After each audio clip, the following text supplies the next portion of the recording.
கர்த்தராகிய இயேசு கிறிஸ்து நாமத்தினால இந்த 4ஆம் நாள் உபவாச நாளில் ஒளியாவரும் வாழ்த்து வரவேற்கிறேன். இந்த வாரம் என்ன சொல்லப்பட்டுனா ஹோலி வீக் என்று. என்ன ஹோலி வீக்? என்ன வீக்கு? ஹோலி வீக் என்று சொல்லப்பட்டிருக்கு. ஏன் ஹோலி வீக் அப்படின்னா, கர்த்தராகிய இயேசு கிறிஸ்து இந்த ட்ரையம்ஃபல் என்ட்ரி, அந்த கழுதை மேலே பவனி வந்த பிறகு அவர் சிலுவையில் அறையப்பட்டு உயிர் தெளிங்கிற வரைக்கும் என்னதான் சொல்லப்பட்டிருக்கு? ஹோலி வீக் என்று சொல்லப்பட்டிருக்கு. சரி, ஏசப்பாடைய ரத்தம் பட்டாலே என்ன தான்? ஹோலி தான் அர்த்தம். சரி, நம்ம மேலே ஏசப்பா ரத்தம் சிந்தப்பட்டுச்சுன்னா நம்ம யார் தான்? ஹோலி. உண்மைதானே? நம்முடைய பாவங்களை கழுவி நம்மை சுத்திகரிக்கிற தேவனாக இருக்கிறாரு. ஏன்னா தேவனுக்கும் மனுஷனுக்கும் நடுவாக இருந்தது அந்த ஒன்று தான். பரலோகம் போக முடியாமல் தடுத்தது அது தான். அதனால் அதை எடுத்தால் தான் அவன் தேவனில் சேர முடியும், தேவனில் போக முடியும். அதனால் தேவனுக்கு எதை எடுக்குன்னு தெரியும், அதை எடுத்தார். எத்தனை பேர் சந்தோஷமாக இருக்கிறீங்க? அல்லேலூயா. இந்த 4ஆம் நாளில் கர்த்தர் எதையாகவும் செய்வார் என்ற நிச்சயத்தோடு வந்திருக்கணும். கண்டிப்பாக செய்வார். எபிரேய பாஷையில் 4ஆம் எழுத்து டோர், வாசல். வானத்தின் வாசலை கர்த்தர் திறக்கணும். வானத்தின் மதகுகளை திறந்து இடம் கொள்ளாம மட்டும் ஆசீர்வதிக்கிறேன் அப்படின்னு சொல்லிருக்காரு. வானத்தின் பலகனை திறந்து இடம் கொள்ளாம மட்டும். 2 இருக்குது. ஹே இருக்குது, ஏன்றது ஜன்னல். சரிங்களா? 2 இருக்குது. சரி, அப்போ இன்னைக்கு 4ஆம் நாள் நம்ம ஏசப்பா பேச 4ஆம் வார்த்தை பார்த்தீங்கன்னா, ஏலி ஏலி லாமா சபக்தானி என்று மத்தேயு 27:46 சொன்னார். இந்த ஒரு வார்த்தை மட்டும் 2 புஸ்தகத்தில் எழுதினாங்க. 2 புஸ்தகத்தில் 2 சுவிசேஷத்தில் எழுதினாங்க. மார்க் எழுதின சுவிசேஷம் 15:34 பார்த்தீங்கன்னா, ஏலோகி ஏலோகி லாமா சபக்தானி சொல்லியிருக்காரு. ஏலி ஏலி லாமா சபக்தானி, ஏலோகி ஏலோகி லாமா சபக்தானி என்று மென்ஷன் பண்ணியிருக்கிறாங்க. 2 பாஷைகள் நான் கடைசியாக உங்களுக்கு சொல்கிறேன். சரி, ஒன்று எபிரேய பாஷை, இன்னொரு பாஷை என்னன்னு நான் சொல்கிறேன். ஏசப்பா சிலுவையில் என்ன பாஷை பேசினார்? ஏசப்பா சுற்றி திருந்தப்போ அங்கே அராமிக் பாஷை இருந்துச்சு. சரிங்களா? அராமிக் பாஷை இருந்துச்சு. அந்த ஜனங்க இருந்தாங்க, அங்கே பேசினார். அப்புறம் எபிரேய பாஷை பேசினார். அப்புறம் என்ன பாஷை இருந்துச்சு? ரோமர்கள் பேசுகிறதான பாஷை இருந்திருக்கும். சரிங்களா? சரி, அப்போ ஏன்னா பாஷைகளை உண்டாக்கினது யார் தான்? ஒரே ஒரு பாஷை தான் இருந்துச்சு. ஆதியாகமம் 11 பார்த்தீங்கன்னா 70 பாஷைகளை கர்த்தர் உண்டாக்கினார். நமக்கு எத்தனை பாஷை தெரியும்? ஒரு 4 பாஷை தெரியுமா? அதுவே அதிகம்தான். தமிழ் தெரியும், தெலுங்கு தெரியும், இங்கிலீஷ் தெரியும். தோடா இந்தி ஆத்தாக. நான் தோடா இந்தி ஆத்தாக்கன்னு ஒரு செருப்பு கடையில் போய் சொன்னால், அவன் இந்தி தோடா ஆத்தாக அப்படின்னா அவன் நல்லா கடகடன்னு பேசுகிறான். நானும் ஆமாம் தலையாட்டினேன், ஒன்றும் புரியல. சரி, அதனால் நமக்கு தெரிஞ்சது கையளவு தான், தெரியாது எவ்வளவோ இருக்குல்ல. பைபிள் கடல் ஆழத்தையே கண்டுபிடிக்கலன்னா இது ஆழத்தை யாராலும் கண்டே பிடிக்க முடியாது. ஏன்னா இது அவ்வளோ ஆழம். சரிங்களா? இங்கே இருக்கிற படைத்த கடல்லே எவ்வளோ ஆழம் கண்டுபிடிக்கல, கடல் அக்கறையே கண்டுபிடிக்கல. இதில் 7 வானங்களை பற்றியும் தேவனுடைய படைப்புகளை பற்றியும் அண்ட சராசரங்களை பற்றியும் எழுதி கொடுத்துருக்காரு. இதை ஆராயத்துக்கு ரொம்ப கஷ்டம். ஆமாம், இல்லைங்களா? ஆனாலும் தேவன் என்ன பண்ணார்னா, அந்தந்த காலத்தில் அதை வெளிப்படுத்துவார். யோவானுக்கு வெளிப்படுத்தினார், ஒவ்வொருத்துக்கு வெளிப்படுத்தினார். சரி, இப்போ இன்னைக்கு 2 வார்த்தை நான் சுருக்கமாக பார்த்துடலாம். 1, 4ஆம் வார்த்தை ஏலி ஏலி லாமா சபக்தானி என்னார். 2வது 5வது வார்த்தை பார்த்தீங்கன்னா தாகமாக இருக்கிறேன் அப்படின்னாரு. ஏசப்பாவுக்கு தாகமாக இருக்குமா? சரி, நம்ம கடைசியாக பார்த்துலாம். சரி, இன்னைக்கு ஒரு உபவாசம் இருந்த ஒரு தேசத்தை குறித்து பார்க்க போகிறேன். நேற்று பார்த்தோம் யூதா தேசத்தில் முதல்ல யார் உபவாசம் இருந்ததுன்னா, ராஜா தான் சொல்லி உபவாசம் இருக்க வச்சார். இங்கே பார்த்தீங்கன்னா ஜனங்கள் இருந்துட்டாங்க. ஜனங்கள் உபவாசம் இருந்ததை ராஜாவுக்கு தெரிந்த பிறகு ராஜாவும் உபவாசம் இருந்தார். சரி, நல்லா ஃபேமஸான நீங்கள் சண்டே கிளாஸில் எடுக்கிறது தான். சரி, யோனாவை பற்றி தான் நீங்கள் பார்க்க போகிறோம். யாரை பற்றி பார்க்க போகிறோம்? யோனாவை பற்றி. சரி, யோனாவை பற்றி நமக்கு நல்லா தெரியும். முதல்ல ஆண்டவர் சொன்னார், ஆண்டுடைய வார்த்தை மீறினார். ஆண்டுடைய வார்த்தை மீறினா ஆண்டவர் அவர் நினச்சி தான் நிறைவேற்றுவார். நீ எங்கே போனாலும் எங்கே சுற்றினாலும் உன்னை காதை பிடிச்சி என்ன பண்ணுவார்? இழுத்துட்டு விடுவார். மீன் வயிற்றில் 3 நாள் இருந்தார். புதிய ஏற்பாடு சொல்லியிருக்காரு, யோனா எனக்கு ஒரு அடையாளத்தை காமி அப்படின்னு கேட்டாங்க. அந்த அந்த ஜனங்க கேட்டாங்க, அடையாளம் வேணுமா? யோனாவின் அடையாளத்தை தர ஒரு அடையாளம் உனக்கு தர மாட்டேன். யோனா எப்படி 3 நாள் மீன் வயிற்றில் இருந்தாரோ அப்படி மனுஷகுமாரன் பூமியினுடைய இருதயத்தில் இருப்பாருன்னு சொன்னார். புதிய ஏற்பாட்டில் பேசுனதில் இந்த யோனா தீர்க்கதரிசி ஒருவர், தேவன் மென்ஷன் பண்ணி காமிச்சது. சரி, அப்போ இந்த யோனா பார்த்தீங்கன்னா நமக்கு தெரியும், அடித்தட்டில் போய் தூங்கிட்டு இருந்தார். எல்லாம் தூக்கி போட்டாங்க. மீன் வந்து விழுங்கிடுச்சு. ஏன் மீன் வந்து விழுங்கிச்சு, ஏன் மீன் வந்து கரையில் துப்பிச்சுன்னு நான் உங்களுக்கு பின்பதாக சொல்கிறேன். சரி, ஏன் அந்த ஜனங்கள் யோனாவுடைய வார்த்தையை விசுவாசிச்சாங்க. சரி, இப்போ வந்துடலாம். யோனா 3 நாள் வயிற்றில் என்ன பண்ணார்? தேவனை நோக்கி ஜெபித்தாராம். அதே போல் ஏசப்பா பூமியின் ஆழத்தில் இருதயத்தில் போனப்போ என்ன பண்ணார்னா, அந்த ஆவியில் போய் காவல் இருக்கிற ஆவிகளுக்கு பிரசங்கித்தாராம். அப்படி தான் சொல்லப்பட்டிருக்கு. சரிங்களா? அவர் போய் தூங்கலை. அவர் போய் என்ன பண்ணார்? காவலில் ஆவிகளுக்கு பிரசங்கித்தார். சரிங்களா? எங்கே? கீழே இருந்தவங்களுக்கு. அதுக்கப்புறம் தான் அவங்க ஏசப்பாக்காக வாழ்ந்தவங்கள மேலே தூக்கிட்டு போயிட்டார். ஏசப்பாவை மறுதளித்தவங்கள இன்னும் பத்திரமா என்ன பண்ணுறாங்க? அவங்க அப்படியே இருக்கிறாங்க, பத்திரமா சேஃபாக இருக்கிறாங்க. அது நியாய தீர்ப்புனால வருவாங்க. சரி, இப்போ வந்துடலாம். இப்போ திருப்பி கொள்ளுங்க. யோனா 3ஆம் அதிகாரம் அதனுடைய 1ஆம் வாசனத்தை நீங்கள் வாசிங்களேன். 1 வாசிங்க. ஆ ஆ ஆ ஆ நீ எழுந்து மகா நகரமாகிய, எப்படி சொல்ல பாருங்க, கர்த்தருடைய வார்த்தை இது. சரிங்களா? ஆண்டு சொல்லிட்டு மகா நகரமா. அந்த நாட்களில் பார்த்தீங்கன்னா பயங்கரமான சிட்டி. என்னது? நீங்கள் நல்லா பாருங்கள். சிட்டியாக இருந்துச்சுன்னா நீங்கள் வசனம் வைக்காதீங்க, விட்டுருங்க. வசனம் வைக்காதீங்க, வசனம் ஆஃப் பண்ணுறீங்க. சிட்டியில் என்ன நடக்கும்? சிட்டியில் நடக்கும். இப்போ நமக்கு சிட்டி இருக்குங்க. நம்ம தமிழ்நாட்டுக்கு கேபிட்டல் எது? வெண்ணெய், சென்னை. இந்தியாவுக்கு கேபிட்டல் எது? டெல்லி. சரிங்களா? இப்போ தமிழ்நாட்டுக்கு கேபிட்டல் வந்து சென்னை. இப்போ கோயம்புத்தூர்லாம் நல்லா டாப் ஆகிடுச்சு. சரிங்களா? கோயம்புத்தூர், அப்புறம் வேறு என்னது, மதுரை, எல்லாம் நல்லா பண்ணிட்டாங்க. இப்போ இந்த சிட்டியில், சென்னையில் இல்லாத இடமே கிடையாது, கிடைக்காத பொருளே கிடையாது, இல்லாத பிஸ்னஸே இல்லை. பிஸ்னஸ் பண்ணனா எல்லா ஊர்லேருந்து எங்கே தான் வந்தாங்க? முன்னெல்லாம் எங்கே வந்தாங்க? வந்தாரை வாழ வைக்கும் சென்னை. அப்படி தானே? நம்ம சென்னை இருக்குது பார்த்தீங்களா?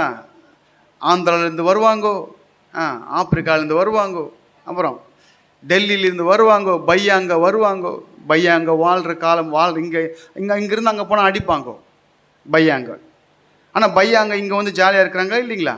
வந்தாரைய வாழ வைக்கும் சென்னை, தமிழகம் சொல்லுவாங்க. அது சென்னை ஸ்பெஷல். எல்லா பிஸ்னஸ் இங்கே தான். ட்ரேட் சென்டர்லேருந்து எல்லாமே நிறைய நடக்குது. அப்போ பணம் புழுக்கமாக இருக்கிற இடம். பணம் புழுக்கம் இல்லை, புழக்கம். புழுக்கம்னா காத்தூர்லாம் புழுக்கம், இது புழக்கம். நிறைய பணம் சம்பாதிக்கிற ஒரு இடம். பிஸ்னஸ் என்ன பண்ணலாம் இங்கே சென்னையில்? பிஸ்னஸ் பண்ணால் சென்னை தான். சினிமாவில் நடிக்கலாம். என்ன வருவாங்க முன்னெல்லாம்? என்ன வருவாங்க? ஏவிஎம் ஸ்டுடியோவில் சுற்றுவாங்க. வந்து ஏதோ ஒன்று எந்தெந்த ஊர்லேருந்தோ வருவாங்க, கனவோடு வருவாங்க. அப்படி இந்த பட்டணம் பார்த்திங்கன்னா, இங்கே ஆண்டவர் சொல்லியிருக்காரு, மகா நகரமாகிய நினிவேக்கு போ.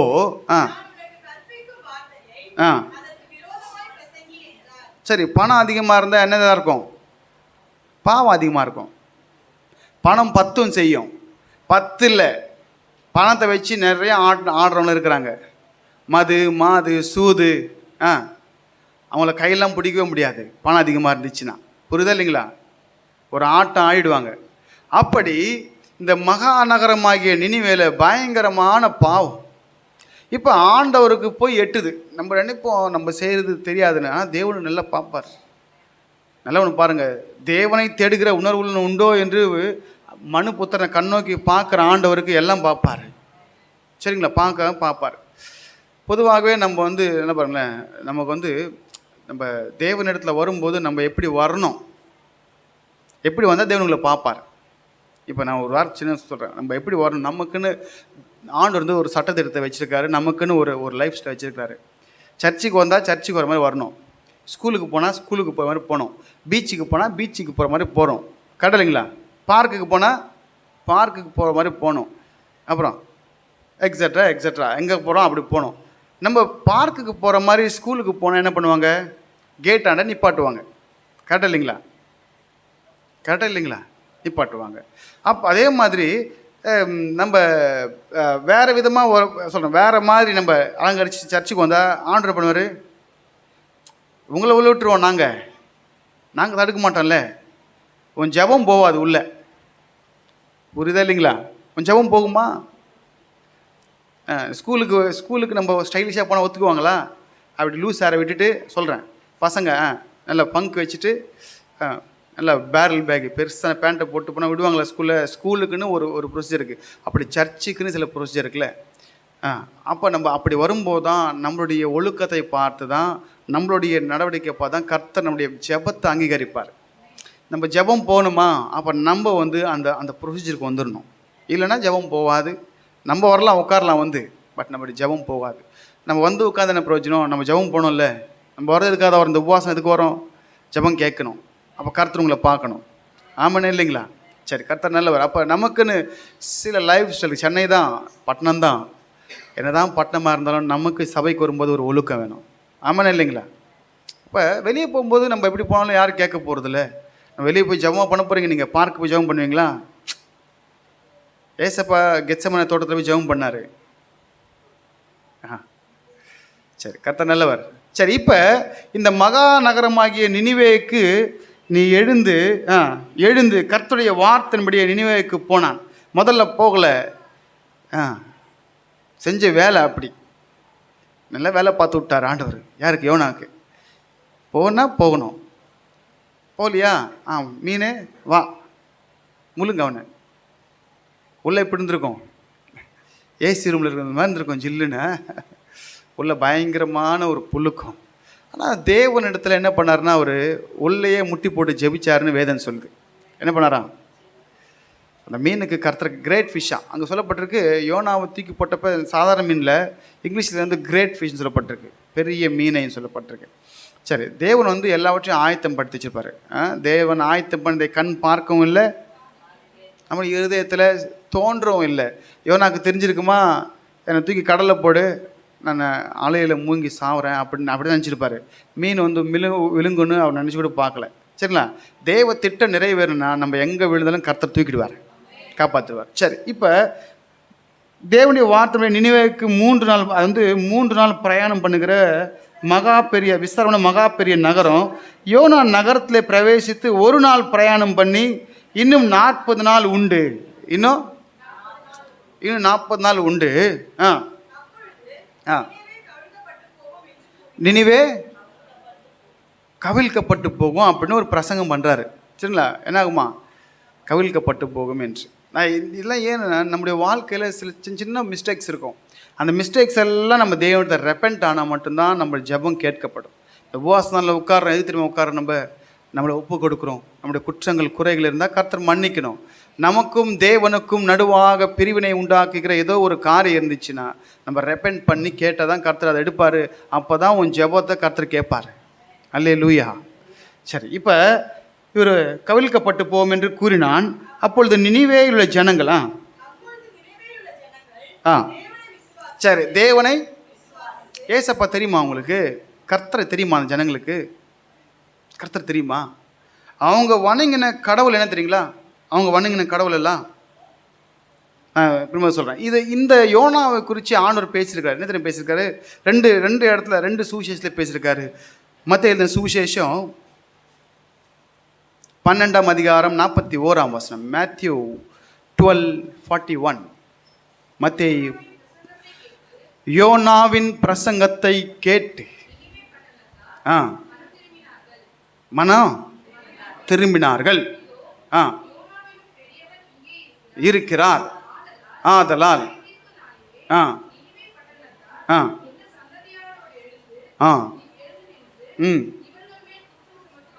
ஏன் அப்படின்னா, யோனா அந்த நினிவேல சொன்னப்போ அந்த ஜனங்க மனம் திரும்பினாங்க.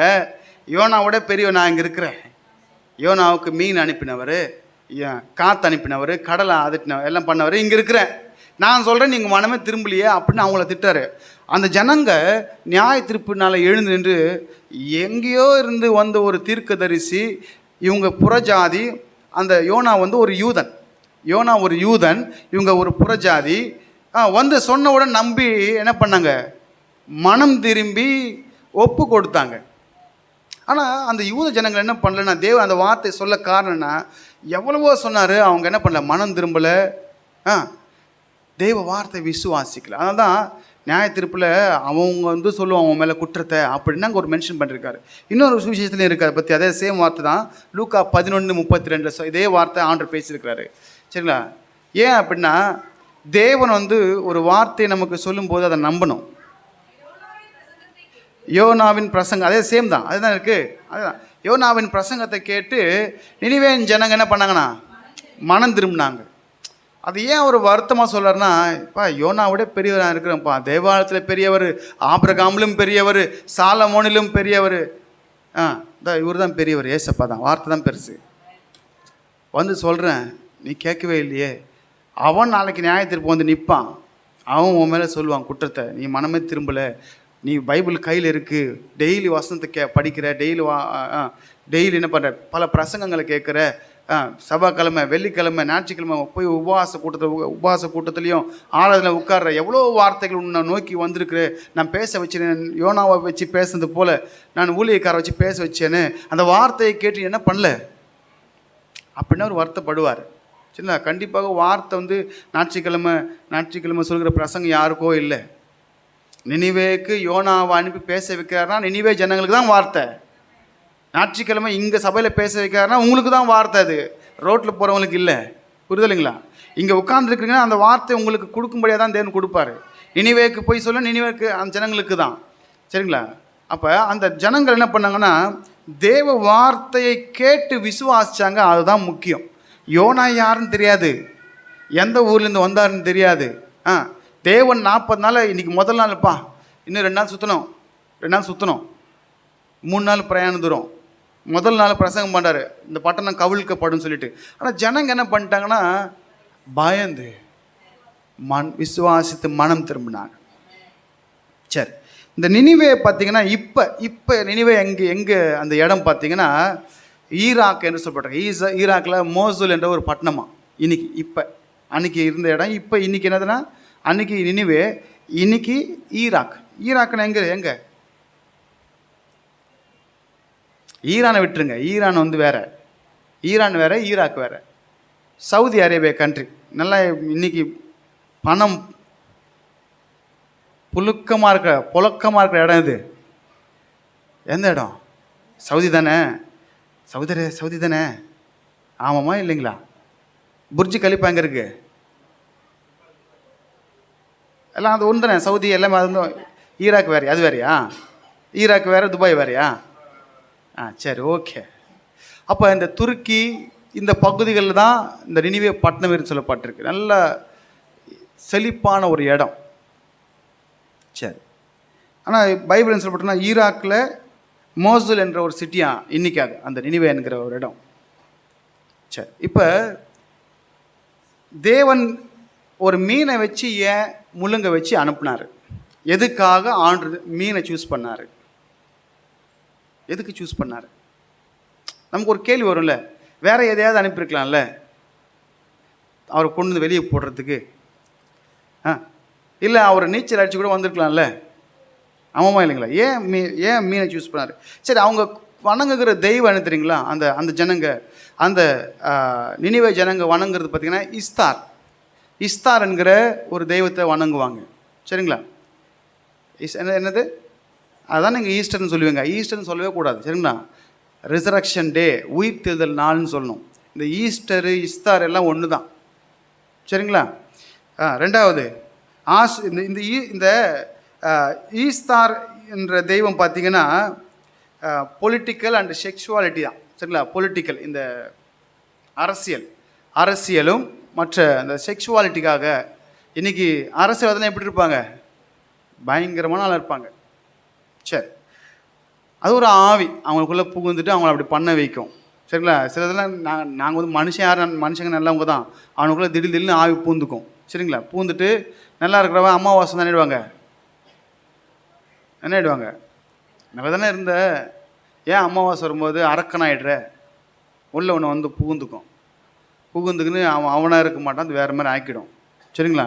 சில பேர்லாம் அமாவாசை தான் மென்டல் ஆகிடுவான்னுவாங்க. மென்டலாம் கிடையாது, உள்ள அது பூந்துக்கும் வந்து. சரி, அப்புறம் பார்த்தீங்கன்னா ஆசூர் என்ற ஒரு தெய்வம், அது வந்து அவங்க வந்து படைப்பாளி, எது கிரியேட்டர் காட் அப்படின்னு சொல்லுவாங்க. சரி, இதுதான் அவங்க வணங்குவாங்க, அவங்க நிறைய வச்சுக்குவாங்க. சரிங்களா? ஆனால் வசனம் வந்து இஸ்ரவேலே கேள், நம்முடைய தேவனாக கர்த்தர் ஒருவரே கர்த்தர், அவர் ஒருவர் தான் கர்த்தர். சரிங்களா? மூணாவது பார்த்தீங்கன்னா நாபு என்ற ஒரு கடவுளை கும்பிட்டாங்க. அது வந்து பார்த்திங்கன்னா ஞானம். சரிங்களா? அவங்க பாருங்கள் எத்தனை கடவுள், 30 கோடி தேவர்கள், 30. நமக்கு ஒரு தெய்வம் சொல்கிற வார்த்தையே நம்ம கண்டுக்கிறது இல்லை. இதில் 30 முக்கோடி பேர் சொல்லுங்க பார்க்கலாம். 30 முக்கோடி தேவர்கள் பேர் அவங்க. நான் கிண்டல் பண்ணுறதா சொல்ல, நமக்கு ஒரே கர்த்தர், ஒரே வேதம், ஒரே இயேசு, ஒரே ஆவியானவர். அவர் கொடுத்த ஒன்றுக்கே என்ன இல்லை நமக்கு, அதுவே என்ன தெரியல டக்குன்னு வாயில. கடைசியாக பார்த்தீங்கன்னா தாகோன் என்ற ஒரு தெய்வம். அந்த தாகோன் பார்த்தீங்கன்னா மீன் மனுஷன் கால். இப்போ இந்த யோனாவை வந்து வெளியே கக்கிறத ஜனங்க பார்த்துருப்பாங்களா இல்லைங்களா? பார்த்துருப்பாங்க இல்லையா? ஐயோ, என் தெய்வம் கக்கிருச்சு இவரை, என் தெய்வத்துக்குள்ளே வந்திருக்கிறது தெய்வமே, என் தெய்வம் அனுப்பியிருக்கு ஏதோ பேசுறதுக்கு. அப்படி தானே இவங்க கும்பிடுற 4வது கடவுள் என்னன்னா தாகோன் என்ற ஒன்று. தாகோன் இருக்க தெரியுமா பைபிளில்? தாக அப்படின்னா மீன். எங்கே இருக்குது தாகோன்? சாமுவேல் புஸ்தகத்தில் இருக்கும். உடன்படிக்கை பெட்டியை கொண்டு போய் தாகோனுடைய கோயிலில் வைப்பாங்களாம். தாகோனுக்கு ஒரு கோவில். அப்போ தாகோன் எப்படி இருக்குன்னா மீன் உடம்பு வந்து இங்கேருந்து மனுஷன் கால் இருக்கும். சரிங்களா? மர்மைடு வேறு, அது வேறு. சரிங்களா? மெர்மைடுன்றது அது வேறு. மேலே இருந்து மனுஷன், கீழே இருந்து மீன், அது வேறு. இது வந்து மேலே இருந்து மீன், கீழேருந்து கால், அப்படி இருந்துச்சு தெய்வம். அதை வணங்கினாங்க அவங்க. அப்போ அந்த மீன் வந்து கக்கனதை பார்த்துட்டு யோனா பார்த்துட்டு, ஐயோ தெய்வத்துக்குள்ளேருந்து வந்த ஒரு தெய்வம் அப்படின்னு சொல்லி என்ன பண்ணிட்டாங்க, யோனா வந்து முதல் நாள் பேசின வார்த்தைக்கு என்ன பண்ணிட்டாங்க. அதுதான் அதனுடைய பின்னணி. தாகோன் என்கிற அந்த மீன் கடவுள்லேருந்து வந்தார். வந்து என்ன பிரசங்கிச்சார்? 5ஆம் வசனம் இப்போ வாசிங்க. அப்பொழுது நினிவேவில் உள்ள ஜனங்கள் அவங்க எந்த தேவனை விசுவாசிச்சாங்க? தாகோன்னு மீன் கலைச்சாங்க. யோனாக்கு தெரியும். ஆக மொத்தத்தில் தேவ வார்த்தையை அவங்க விசுவாசிச்சாங்களா இல்லைங்களா? நமக்கு நல்லா தெரியும் இவர் ஜீவனுள்ள தேவன் என்று. எத்தனை பேர் விசுவாசிக்கிறோம்? நான் என்ன சொல்கிறேன்னா, நீ விசுவாச மட்டும்தான் தேவன் வாழ்க்கையில் செய்கிற மகிமையான காரியத்தை பார்க்க முடியும். விசுவாசம் இல்லாதவனுக்கு ஆண்டவரத்தில் ஏதாவது வாங்கன்னு நினைக்காதன்னு சொல்லப்பட்டிருக்கு. எங்கே இருக்குது? யாக்கோபு 1ஆம் அதிகாரத்தில் இருக்கும், நீங்கள் போய் வாசிச்சுக்கோங்க. சரிங்களா? விசுவாசம் இல்லாதவனுக்கு எப்படி இருப்பானா? காற்றில் அடிபட்டிருக்கிற அலையை போல் இருக்கிறானா. சரிங்களா? அதனால் விசுவாசம் இல்லாமல் தேவனிடத்தில் எதையும் பெற்றுக்கொள்ள முடியாது. சரிங்களா? ஆபிரகாமெல்லாம் அழைச்சப்போ ஒன்றும் காமிக்கல, வான்னாரு, வந்தார். இப்போ உங்களுக்கு சர்ச்சுக்கு வான்றோம், நீங்கள் வர்றீங்க, அவ்வளோதான், வரணும். செய்வாருன்ற செய்ய நீங்கள் பார்க்கல, ஆனால் செய்வார். ஆபிரகாமை பெரிய ஜாதி ஆக்கினார் இல்லைங்களா? எல்லாம் பெருசாக ரெடி பண்ணிட்டு கூட்டு வந்து விட்டார். அவரை கூப்பிட்டாரு, செய்கிறேன்னு சொன்னார், அதை நம்பினார். சரிங்களா? சரி, இப்போ வந்துடலாம். 3ஆம் அதிகாரம் 6ஆம் வசனம் வாசிங்க. 5ஆம் வசனம் வாசிங்க. அது உபவாசம் இருந்தாங்களே.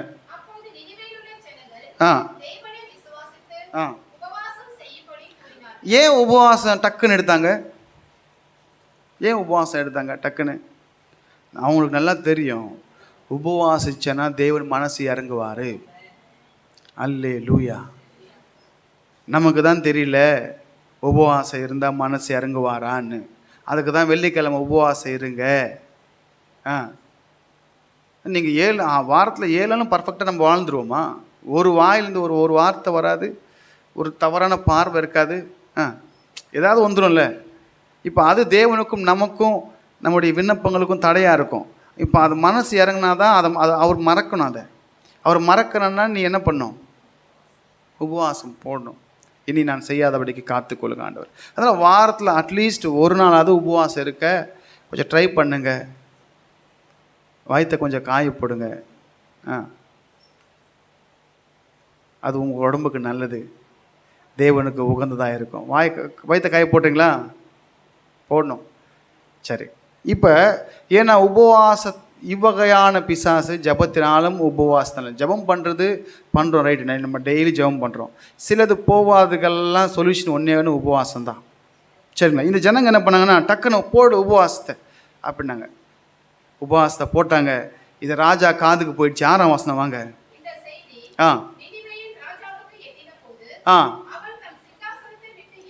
ஆ ஆ ஏங்க சிங்காசனத்தை விட்டு இறங்குனாரு? ஏன் இறங்குனாரு? ஏன் உடுப்பை கழட்டினாரு? டக்குனு உங்களுக்கு தாவீது ஞாபகம் வருமே. ராஜ வஸ்திரத்தை கழட்டி சணல் நூல் ஏப்போத்தை தரித்து தேவனுக்கு முன்பாக தன்னை தாழ்த்தி என்ன பண்ணார்? ஒரு சாதாரண மனுஷன் போல தேவனுக்கு முன்பாக முழு பலத்தோடு ஆடினார். இப்போ தாவீது கொண்டு போன டிஸ்டன்ஸ் எவ்வளோ தெரியுங்களா? அந்த ஓபேத்ஏதோம் வீட்டிலிருந்து இந்த ஜியோன் மலைக்கு கொண்டு போகிற தூரம் பார்த்திங்கன்னா கிட்டத்தட்ட 12லேருந்து 15 கிலோமீட்டரான். எத்தனை கிலோமீட்ரு? 12லேருந்து 15 கிலோமீட்டரான். எவ்வளோ நேரம் ஆகும் நடக்கிறதுக்கு எவ்வளோ நேரம் ஆகும்? 15 கிலோமீட்டர் நடக்கணும். கண்டிப்பாக நம்ம ஸ்பீடாக நடந்தால் ஒரு 3 மணி நேரமாவது ஆகும் என்னுடைய கணக்குப்படியாக. ஸ்பீடாக நடந்தால் 3, நீங்கள் வயசானவங்களாம் நடந்தீங்கன்னா 4 மணி நேரமாவது ஆகும். சரிங்களா? 4 மணி நேரம் ஆகும். இவர் போகிற வழியெல்லாம் பலியிட்டே போகிறாரு. அங்கங்கே நிப்பாட்டுறது, பலியிடுறது, சந்தோஷத்தில் போவார்.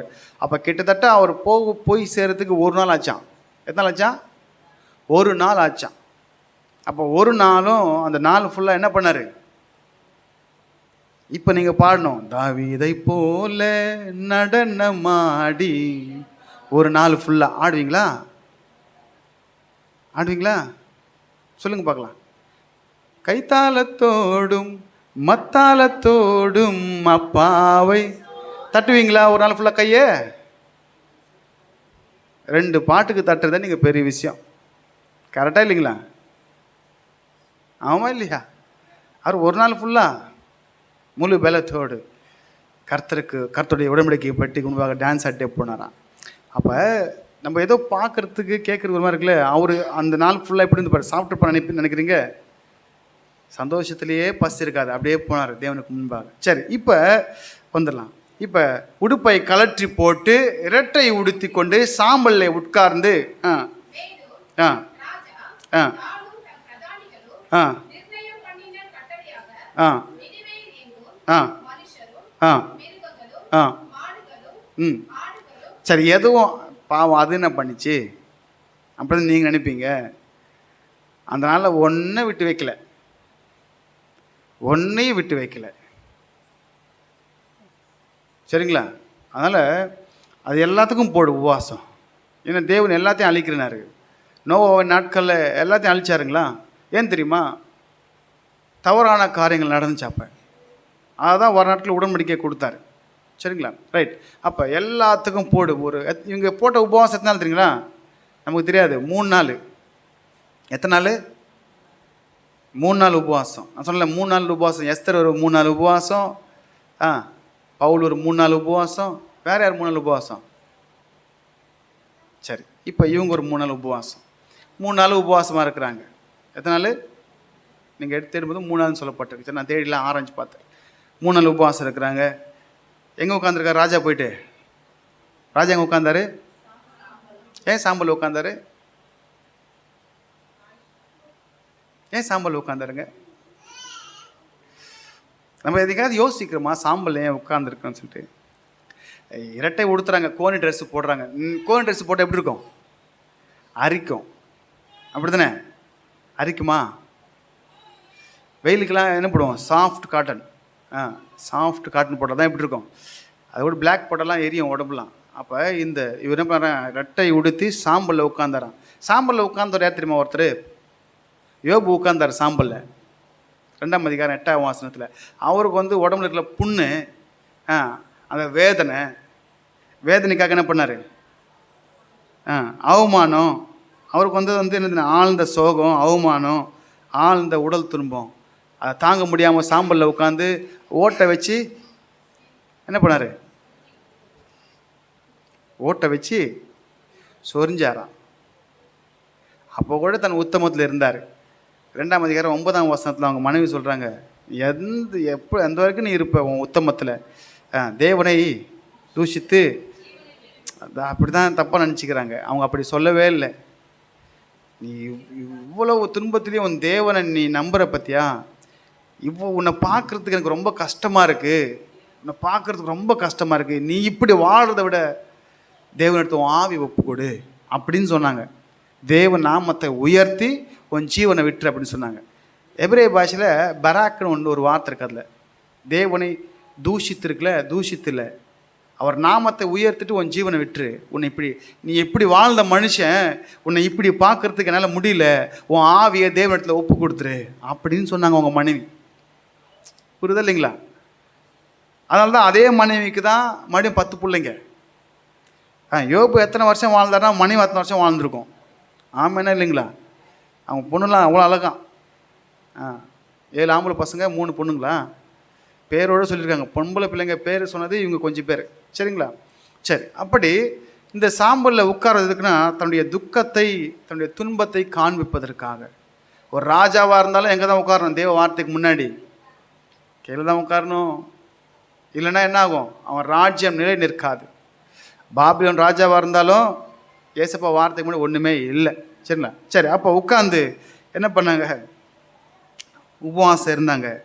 சரிங்களா? உபவாசம் இருந்து தேவன் என்ன பண்ணார்? அது உபவாசம் மட்டும் இல்லை, தன்னுடைய பொல்லாத என்ன பண்ணாங்களாம்? எதை விட்டாங்க? அதை தான் நீங்கள் அண்டர்லைன் பண்ணோம். நான் உபவாசம் இருக்கிறது மேட்ரு இல்லை, அது ஒரு விஷயம் இல்லை, பொல்லாத வழிகளை விடணும். ஆமாம் இல்லைங்களா? இப்போ அந்த ஜனங்கள் பொல்லாத வழிகள் நான் சொன்ன பாருங்க, மெயின் சிட்டி பயங்கரமான பாவம், அந்த பாவத்தெல்லாம் அழிக்கிறேன்னு சொன்னார். உபவாசம் இருந்தால் மட்டும் இல்லை, உபவாசத்தோடு கூட நீ சேர்ந்து என்ன பண்ணணும்? பொல்லாத வழியை விடணும். இப்போ யோனாக்கு தெரியாது அந்த ஜனங்களுடைய பொல்லாத வழி என்னன்னு சொல்லிட்டு, ஆனால் கர்த்தருக்கு நல்லா தெரியும். ஆமாமா இல்லைங்களா? யோனா சொல்கிறாரு, நான் ஊரில் இருந்தேன் ஐயா ஏசையா, நான் ஊரில் நான் பாட்டுன்னு எங்கேயாவது இருந்தேன், நீ இங்கே என்ன நினிவேக்கு போனீங்க, வந்து அவங்க என்ன பண்ணாங்கன்னு தெரியாது, உங்களுக்கு தெரியும், சொன்னீங்க நினிவே கவிழ்க்கப்பட்டு போகும்னு சொல்லிட்டு, உங்களுக்கு தெரியும் அவங்க என்ன பண்ணாங்கன்னு. ஏசப்பாக்கு தெரியுமா? நீங்கள் போன மாதம் என்ன பண்ணீங்க ஏசப்பாக்கு தெரியுமா? தெரியும். போன வாரம் என்ன பண்ணீங்க தெரியுமா? தெரியும். எல்லாம் தெரியும். அவருக்கு தெரியாது ஒன்றுமே இல்லை. அவருக்கு மறைவானது காரியம் ஒன்றுமே, சிருஷ்டி ஒன்றுமே இல்லை. நீ எங்கே என்ன செஞ்சாலும் அவர் பார்த்துட்டு இருப்பார். வசனம் சொல்லுது, இதோ உலகத்தின் முடிவு பறிந்து சகல நாட்கள் நான் உங்களோட கூட இருக்கிறேன்.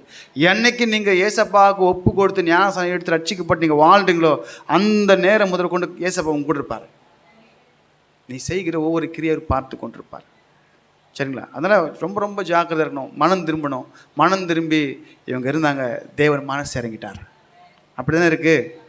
கடைசி வசனம் 3ஆம் அதிகாரம் கடைசி வசனம் சொல்லப்பட்டிருக்கு, தேவன் அவருக்கு செய்ய வேண்டியதை தீங்குக்கு மனஸ்தாபப்பட்டாராம். பட்டு இப்போ அவர் செய்யலை, யோனாக்கு வந்துச்சு பாரு கோவம். யோனாக்கு வந்துச்சு கோவம். என்ன ஆண்டவரே, நான் அன்றைக்கே சொல்லல, 4ஆம் அதிகாரம் 1 வசனத்தில் சொன்னேன்ல, நீங்கள் யார்? நீர் இரக்கமும் 4ஆம் அதிகாரம் 2ஆம் வசனம், நீர் இரக்கமும் 1 வாசிங்க முதல்ல.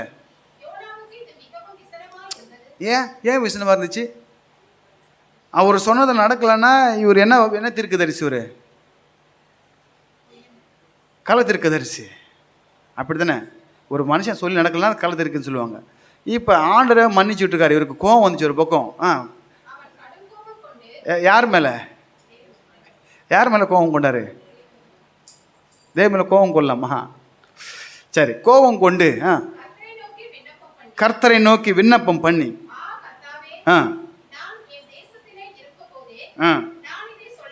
சொல்லவில்லையா?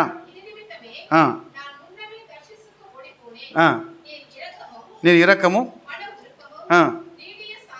ஆ என்ன சொல்லிருக்காரு? நீர் முதல்ல நீர் இரக்கமும் மன உருக்கமும். ஆ பாட்டு பாடமில்ல, இரக்கம் உள்ளவரே மனதுருக்கம் உடையவரே நீடிய சாந்தம் நிறைந்து வாழ்பவரே. இன்னைக்கு வரைக்கும் நம்ம அழியாமல் இருக்கிறோன்னா இதுதான். நம்ம செய்கிற வேலைக்கெல்லாம் அடித்து தூக்கி போட்டிருப்பாரு.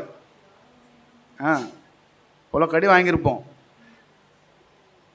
டைமிங் கொடுத்துட்ருக்கார் கர்த்தர் நல்லவர். இந்த வார்த்தை இவர் சொன்னது எங்கே இருக்குன்னா, நீங்கள் வீட்டு வாசிச்சோம். யாத்திராகமம் எக்ஸோடஸ் 34:6 இருக்கும். சரிங்களா? கர்த்தர் கர்த்தர் இரக்கம் உள்ளவரும் கிருபையுள்ளவரும் சத்தியமுள்ள தேவன், தீங்குக்கு மனஸ்தாபப்படுகிறவரா இருக்கும். அதுலேயும்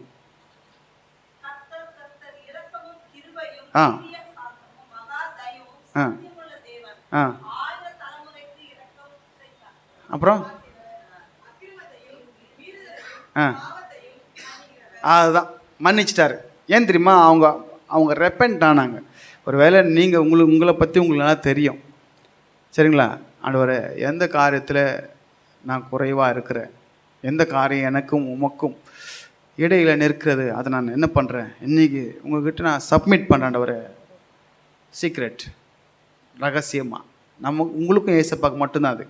அப்போ ஒப்பு கொடுக்கும்போது தேவன் இதை எடுத்து போடுவார். சரிங்களா? பூமிக்கு வானம் எவ்வளோ உயர்வாக இருக்கோ அவருக்கு பயந்துருவா. அவர் கிருபை அவ்வளோ பெருசாக இருக்கும். மேற்குக்கு பூமிக்கு வானம் எவ்வளோ உயராக இருக்கோ அவ்வளோ பெரிய கிருபை அவர் பயந்தவர்களுக்கு. மேற்குக்கு கிழக்கு எவ்வளோ தூரமாக இருக்கோ அவ்வளோ தூரம் பாவத்தை எடுத்து போடுறேன்.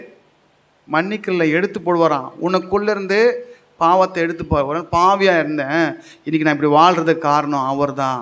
பரிசுத்த ஆவி உனக்குள்ளே வந்தப்புறம் உன் பாவம் வெளியே போயிடும். நிறைவாக வரும்போது குறைவானது வெளியே போகும். சரி, வந்துடலாம். இப்போ அவ்வளோதான். இப்போ ஆண்டு மனதை இறங்கிட்டாரு. யோனாவுக்கு வந்துடுச்சு கோபம். மன்னிச்சிட்டேன், நீ ஊருக்கு கிளம்புடான்றாரு. யாரை? யோனாவை. ஆனால் யோனா போகலை. யோனா 40 நாளுக்கு அங்கே இருக்கிறாரு. அந்த பட்டணத்துக்கு என்ன சம்பவிக்கும்னு வெயிட் பண்ணிட்டுருக்காரு. அப்போ ஆண்டு சொல்கிறாரு, வலது கைக்கும் இடது கைக்கும் வித்தியாசம் தெரியாதவங்க. அது என்னங்க வலது கை இடது கை? எனக்கு அதை யோசிச்சிங்களா? வலது கை என்னது, இடது கை என்னது? இதோ வலது கை, இதோ இடது கை, அவள் தானே அப்படின்னு நீங்கள் நினைப்பீங்க. இதுதானே வலது கை, இதான் இடது கை. நல்லது எது கெட்டது எது என்று அறியாத அந்த ஜனங்கள் அப்படின்னு அர்த்தம். வலது பக்கத்தில் நிற்கிறவர்களை பார்த்து என் பிதாவால் ஆசிரியர், இடது பக்கத்தில் இருக்கிற பார்த்து என் பிதாவால் சபிக்கப்பட்டது என்று. இது நல்லது, இது கெட்டது. நல்லது கெட்டது தெரியாதவங்களுக்கு. ஏன்னா அவங்கக்கிட்ட பைபிள் இல்லை, அவங்கக்கிட்ட இஸ்தார் தெய்வம் இருக்குது, அப்புறம் ஆசூர் தெய்வம் இருக்குது, நாபு தெய்வம் இருக்குது, அப்புறம் தாகோன் தெய்வம் இருக்குது. கர்த்தர் இல்லை. அதெல்லாம் அவங்களுக்கு தெரியாது. இன்றைக்கி கூட நீங்கள் பார்த்தீங்கன்னா உலக மனுஷங்க அவங்ககிட்ட போய் சொல்லுங்கள் பைபிள் பற்றி, அவங்களுக்கு ஒன்றும் தெரியாது. நம்பாளுங்களுக்கு நிறைய பேருக்கு ஒன்றும். ஏன் அப்படின்னா வேதத்தை வாசிக்கிறதில்ல, வேதத்தை நேசிக்கிறதில்ல, வேதத்தை தியானிக்கிறதில்ல. நீ வாசித்து நேசித்து தியானிச்சா தானே அவரை பற்றி தெரியும். இதை படித்தா தானே, குமுதம் புக்கு ஒன்று நான் வாங்குகிறேன், வாங்கிட்டு அதை படித்தா தானே அதுக்குள்ள கதை எனக்கு தெரியும். அட்லீஸ்ட் கதையாவது புரிஞ்சுக்கணும்ல. புக்கை வாங்கி ஓரம் வச்சா, புக்கை வாங்கி படிங்க. கர்த்தர் பெரிய காரியத்தை செய்வார். அப்போ தான் வலது கை எது இடது கை தெரியும், நன்மை எது தீமை எதுன்னு தெரியும். சரிங்களா? கர்த்தர் நல்லவர். சரி, அப்படி ஜனங்கள் மேலே இறங்கி அவரை மன்னிச்சார். அல்லேலூயா. சரி, கடைசியாக ஏசப்பா சொன்ன வார்த்தைக்கு வந்துடலாம். முடிஞ்சு, அவள் தான். ஏலி ஏலி லாமா சமக்தானி அப்படின்னாரு. என்ன சொன்னார்? ஏலி ஏலி லாமா சபக்தானி, என் தேவனே என் தேவனே ஏன் என்னை கைவிட்டீர் என்று சிலுவையில் தொங்கி. எத்தனாவது வார்த்தை இது? 4வது வார்த்தை. இந்த வார்த்தை ஆல்ரெடி சங்கீதம் 22 சொல்லப்பட்டிருக்கு. மிகுந்த துக்கத்தோடு கூட அவர் என்ன பண்ணார்? ஏலி ஏலி லாமா சமக்தானி, என் தேவனே ஏன் என்னை கைவிட்டீர். ஏன் அந்த வார்த்தை அவர் சொன்னார்னு பார்க்கும்போது, ஏன் அந்த வார்த்தையை சொன்னா அவருடைய நினைவு வேற, சரிங்களா? தேவனுடைய நினைவு வேற. உன் நினைவு வேற, அவர் நினைவு வேற, சரிங்களா? நம்ம நினைவு வேற, அவர் நினைவு வேற. நம்ம இங்கத்துக்கு யோசிப்போம், அவர் அங்கத்துக்கு யோசிப்பார். நம்ம இங்கத்துக்கு யோசிப்போம், அவர் அங்கத்துக்கு யோசிப்பார். நம்ம இங்கே சுகமாக வாழணும்னு நினைப்போம், அவர் அங்கே உங்களை சுகமாக வைக்கணும்னு நினைப்பார். சரி, அதனால் அவர் நினைவு வேறு, இவர் நினைவு வேறு. மாம்சத்தில் இருந்த பொழுது இவர் என்ன கூப்பிட்டாரு? முதல்ல என்ன கூப்பிட்டாரு? ஏலி ஏலி லாமா சமக்தனி. எபிரேயர் 5ஆம் அதிகாரம் 7ஆம் வசனம் எடுத்து வாசிங்க. எபிரேயர் 5:7 முடிஞ்சு. எபிரேயர் 5:7. அவர் மாம்சத்தில் இருந்த நாட்களில் தம்மை மரணத்திலிருந்து ரட்சிக்க வல்லமை உள்ளவரை நோக்கி. எப்படி? என்ன சத்தமா? அதுதான் ஏலி ஏலி லாமா சமக்தன. பல சத்தம், பல சத்தத்தோடு. என்னது? யாரு?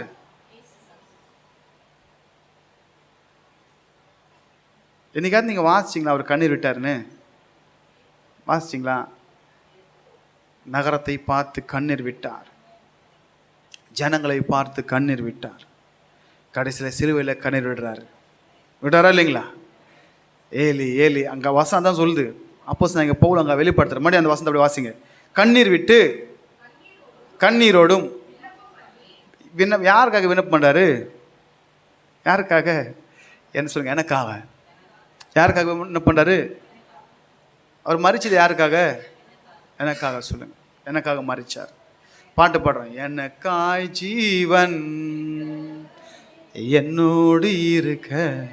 சரி, இப்போ தன்னுடைய கண்ணீர்னால கூப்பிடுறாரு, கதறி கூப்பிடுறாரு. ஏன் தெரியுமா? எல்லாம் எனக்காக. எல்லாம் யாருக்காக? எல்லாம் எனக்காக, எல்லாம் எனக்காக. அவன் சொல்லப்பட்டிருக்கு. மறுபடியும் அந்த வசந்த வாசிங்களேன், டக்குன்னு முடிச்சிடலாம். இருந்த பொழுது நாட்களில் வல்லமை உள்ளர்னா, வல்லமை உள்ளர் யாரு? யார் நோக்கி ஜெபிச்சாரு? நான் இப்போ பிதா கிட்ட சொன்னேன்னா 12 லேகியோன் அனுப்பி தப்பு வைப்பார். அரெஸ்ட் பண்ணாங்களே, அப்போ சொன்னார். அப்போ அவர் தான் வல்லமை உள்ளவர். ரைட், வாசிங்க அப்படி. சரி, வல்லமை உள்ளவர் யார்? ஆதியாகமம் 17 சர்வ வல்லமுள்ள தேவன். சரிங்களா? ரைட், சரி, ஓகே, முடிஞ்சு. அவள் தான் விண்ணப்பம் பண்ணி வேண்டுதல் செய்து. என்னதா? அவருக்கு பயபக்தி இருக்கான். ஏசப்பாக்கு என்ன இருந்துச்சான்? பயபக்தி. நமக்கு இருக்கா? பயபக்தியோடு இருங்க, தேவன் மேலே இருங்க, மனுஷன் மேலே இல்லை, தேவன் மேலே இருங்க. சரிங்களா? Right, okay. இப்போ இதே மார்க் எழுதின சுவிசேஷத்தில் ஏலோகி ஏலோகி லாமா சபக்தானே அதே வார்த்தை சொன்னார். அங்கேயும் ஏலோகி சொன்னார். சொன்னது ஒன்று தான்.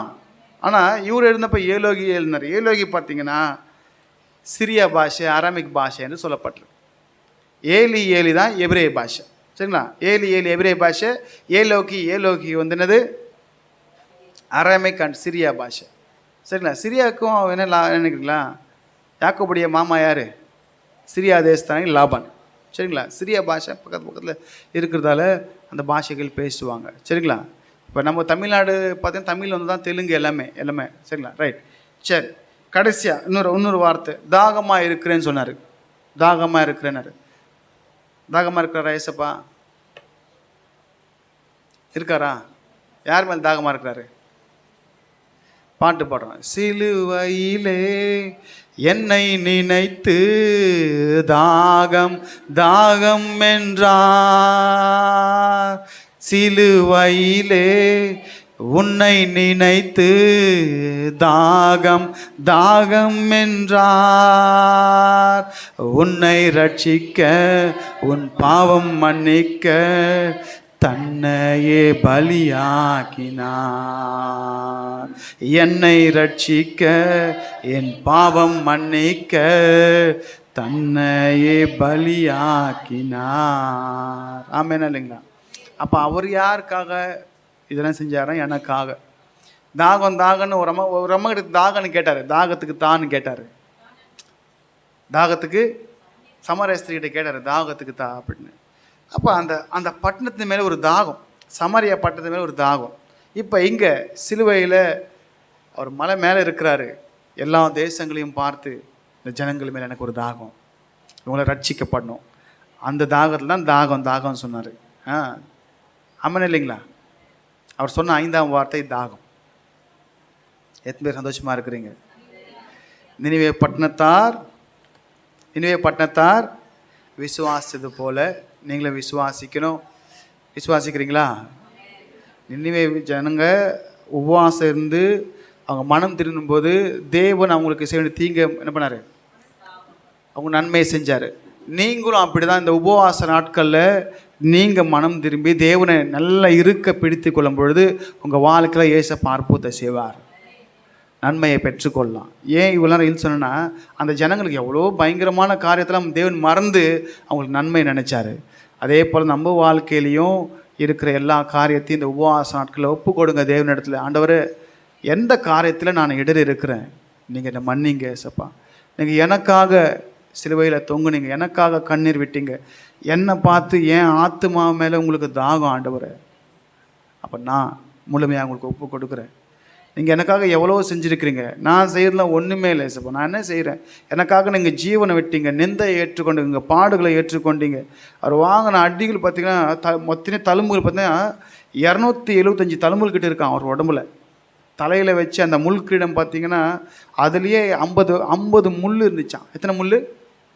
50 முள் முன்னும் பின்னும் போட்டு குத்திருக்கு அவருக்கு பின்னாடியெல்லாம். அது சாதாரண முள் இல்லை, இவ்வளோ பெரிய முள் குத்தினா உள்ள இங்கே சின்ன மூளை இருக்கும், சின்ன மூளைக்குள்ளே போகும். சரிங்களா? அப்படி சாஞ்சிருப்பார்ல, சாஞ்சனா அவன் சரியில்லை, அவ்வளோ வேதனை. யாருக்காக? நமக்கு ஒரு சின்ன வாழ்க்கையில் ஒரு சின்ன கஷ்டம் வந்தோடனே ஐயோ அம்மா அப்படின்னு அக்கம் பக்கத்து வீட்டை சொந்தக்காரங்களை தூங்க விடுறதே கிடையாது, ஒரே புலம்பல். ஆமாம் இல்லைங்களா? ஆனால் அவர் அவ்வளோ பாடுகளையும் ஏற்றுக்கொண்டு சிலுவையில் சைலண்ட்டாக இருந்தார். ஆமாம் இல்லைங்களா? அப்போ நினச்சி பாருங்கள், அவர் பட்ட பாடுகளுக்கு முன்பாக நான் ஒன்றுமே இல்லை, என் தேவன் எனக்காக செய்த நன்மை பெருசு, எவ்வளோ பெருசு. அதனால் அவருக்கு கோடான கோடி நன்றி செலுத்துவோம். அப்படி நம்ம யாரும் எழுந்து நின்று சரணா அப்படி எழுந்து நின்று கண்களை மூடுவோமா, நல்லா உப்பு கொடுப்போமா?